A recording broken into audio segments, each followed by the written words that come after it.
Cada vez mais as empresas têm encontrado cenários onde precisam oferecer acesso aos seus usuários de serviços de internet, serviços de nuvem, assim como aplicações internas que podem estar em data centers internos ou em tornos de nuvem pública, sejam eles na AWS, GCP ou Azure.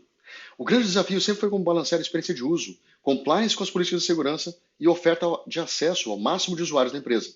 Eu sou Daniel Junqueira, parte da equipe Latam da Netscope, e hoje eu gostaria de convidar você a presenciar como a oferta de acesso aos usuários que estão fora da rede pode ser consolidada de uma forma bem diferente ao que você estava acostumado. Seja bem-vindo a mais essa demonstração da plataforma Netscope. Repense o seu perímetro. Muitos de vocês já tiveram que desenvolver ou manter soluções de acesso remoto em que o usuário recebia um cliente VPN instalado na máquina corporativa e, através de tecnologias como L2TP, PPTP, IPsec ou SSL, eles se conectavam à rede para acessar serviços que podiam estar dentro do data center ou, mais recentemente, dentro de contas de IaaS como a AWS ou Azure.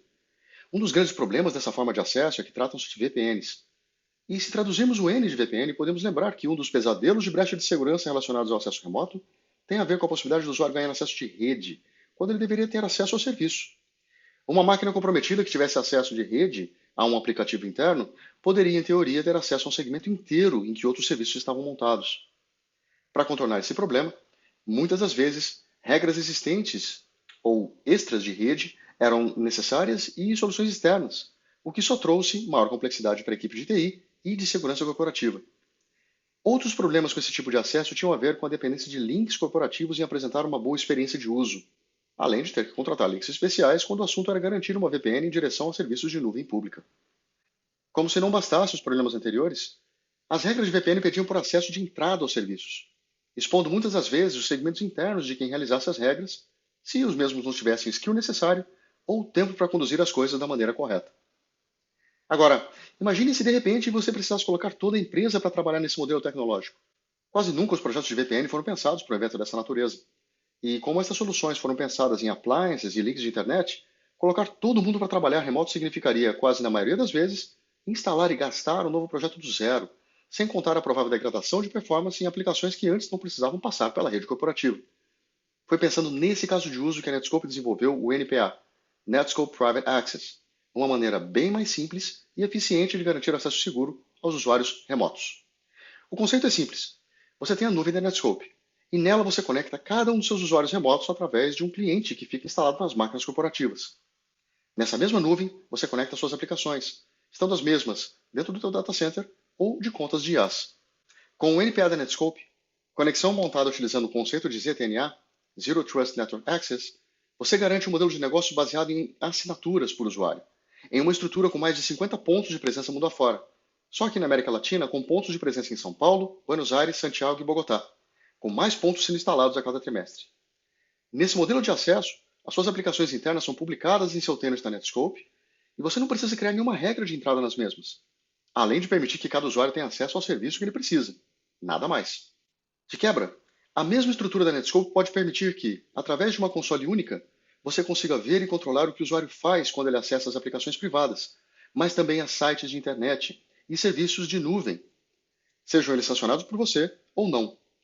Diferentes tecnologias permitem que você tenha funções de CASB, Secure Web Gateway, proteção contra malwares e ameaças, além de outras que estão a caminho, já que a plataforma da Netscope foi montada na nuvem para nuvem, usando princípios de microserviço e hiperescala. Na demonstração de hoje, vamos ver como essas tecnologias se integram de uma forma transparente do ponto de vista do usuário e como você pode, enfim, ter uma plataforma de proteção que entregue visibilidade e controle dos usuários remotos, onde quer que eles estejam. Vamos começar com um cenário em que o usuário está com uma máquina corporativa trabalhando em casa. Vamos lá? Nesse cenário, temos uma máquina que inicialmente não está com o Netscope Client, mas tem acesso a serviços de internet. Trata-se de uma máquina corporativa, e aqui nós vemos que o usuário tem condição de entrar dentro de um serviço, como por exemplo o WeTransfer ou Google Drive, em instâncias pessoais, e subir um arquivo. O caso de uso aqui poderia ser um cenário em que uma pessoa está trabalhando e ela precisa compartilhar um arquivo com um outro colega de trabalho que também está trabalhando de casa. Aqui a gente pode ver que o usuário ele consegue, porque ele tem acesso à internet nessa estação de trabalho, subir arquivos em serviços como o WeTransfer ou Google Drive.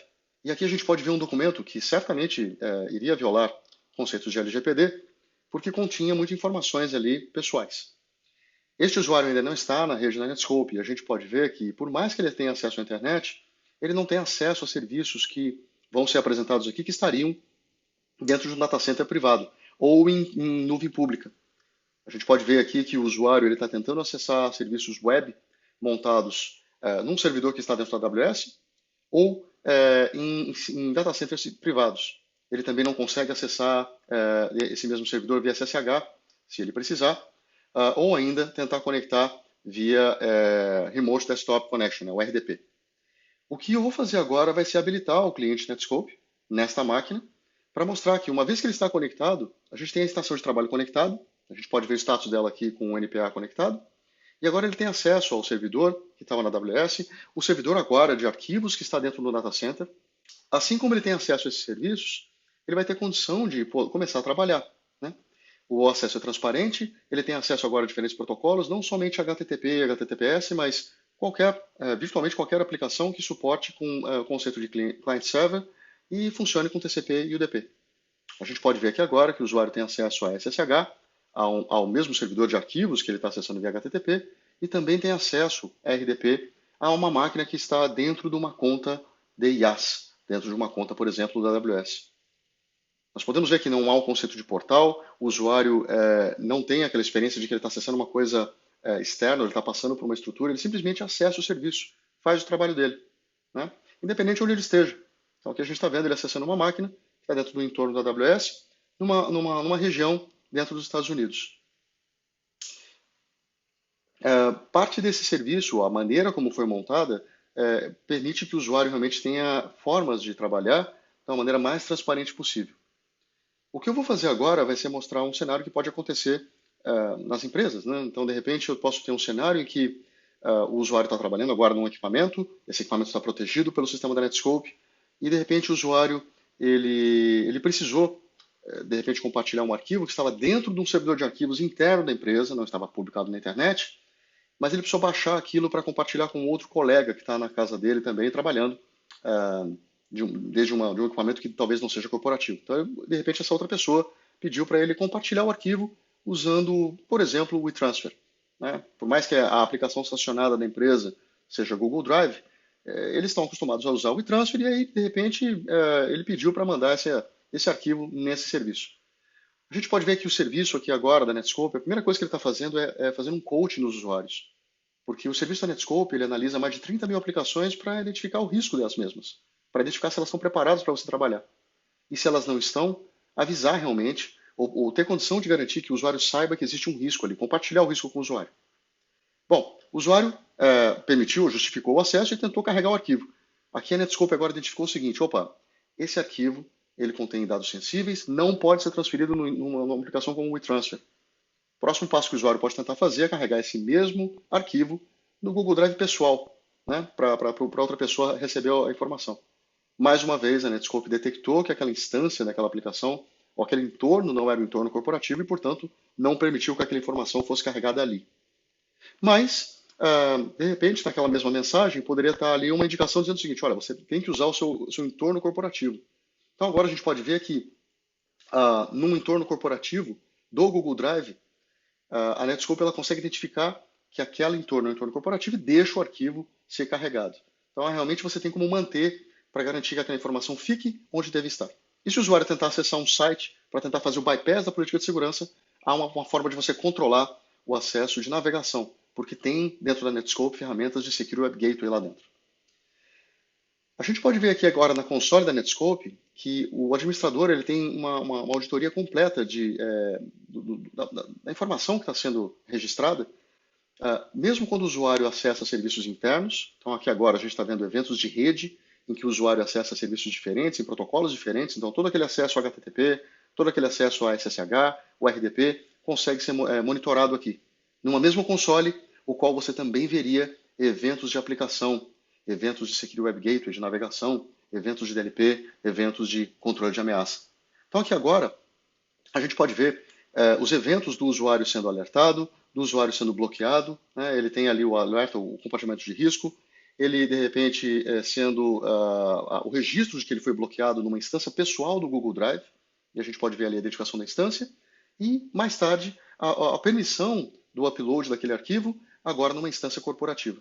Assim como também o bloqueio do acesso, ou da tentativa de acesso a um site de bypass de proxy, porque ali ele foi considerado como um bypass de proxy. Então aqui vocês podem ver o quão poderosa a ferramenta pode ser para permitir que você tenha realmente esse controle de máquinas corporativas. Mas agora você deve se perguntar, pode ser que não tenha ainda uma máquina corporativa para todos os usuários. E agora que todo mundo tem que trabalhar de casa, de repente, não houve orçamento aprovado para comprar, tampouco máquinas para alugar no mercado. A Netscope pode auxiliar a garantir que alguém consiga trabalhar desde um equipamento pessoal? A resposta é sim, e pode ser entregue de duas formas. O primeiro caso de uso envolve uma máquina pessoal com um Netscope Client instalado. O mesmo poderia ser entregue de um portal disponibilizado por empresa ou outra forma de compartilhar o software com os seus usuários.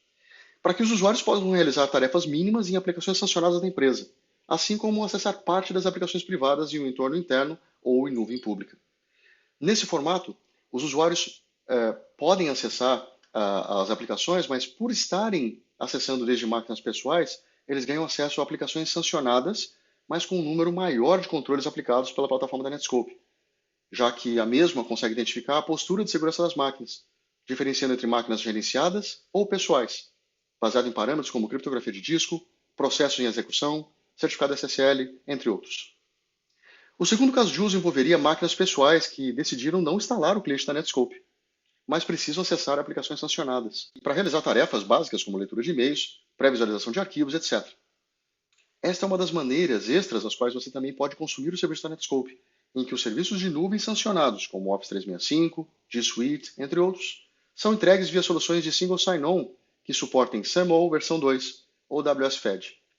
Vamos ver qual seria a experiência de usuário quando estiver trabalhando dessa forma? Comecemos com um usuário que está com o Netscope Client dentro da máquina pessoal dele. Eventualmente eu posso ter criado dentro da Netscope um processo que eu não queira, de repente, que ele exerça atividades perigosas, como criação, destruição em serviços de nuvem. Nesse caso, a gente está vendo aqui um usuário que tenta realizar tarefas como criação ou destruição de máquinas dentro do entorno de AWS e não consegue. Ele recebe uma verificação de que a máquina dele não bate com o crivo de segurança. Do lado do console da Netscope, a gente consegue ver que essas atividades foram prevenidas, foram evitadas, porque o dispositivo do usuário não cumpre ou se considera como dispositivo não gerenciado, ou seja, trata-se de um dispositivo pessoal e, portanto, não pode ser realizado esse tipo de atividade. No segundo caso de uso, a gente tem um usuário que não instalou o cliente da Netscope, ele está numa máquina pessoal, ele precisa acessar o Office 365 dele, no equipamento pessoal, sem nada instalado. Então aqui a gente pode ver que o usuário tentou acessar usando a credencial dele, o Office 365, ele foi redirecionado para um serviço de federação, poderia ser o ODFS, poderia ser qualquer serviço que funcione SAML versão 2 ou WS-Fed, e uma vez que ele recebe ou realiza o processo de autenticação, ele vai ser redirecionado, a gente pode ver ali na URL, que ele foi redirecionado para um serviço, que é o Office 365, ele imagina que ele está acessando o Office 365, mas está passando por um tenant da Netscope.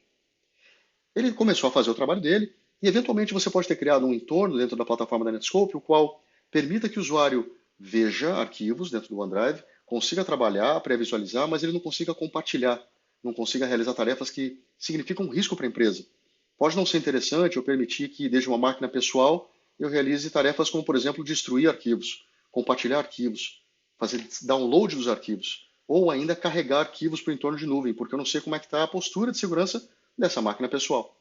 Então, qualquer atividade que represente risco pode ser controlada facilmente pela plataforma e a experiência de uso apresenta as mensagens como foram mostradas anteriormente.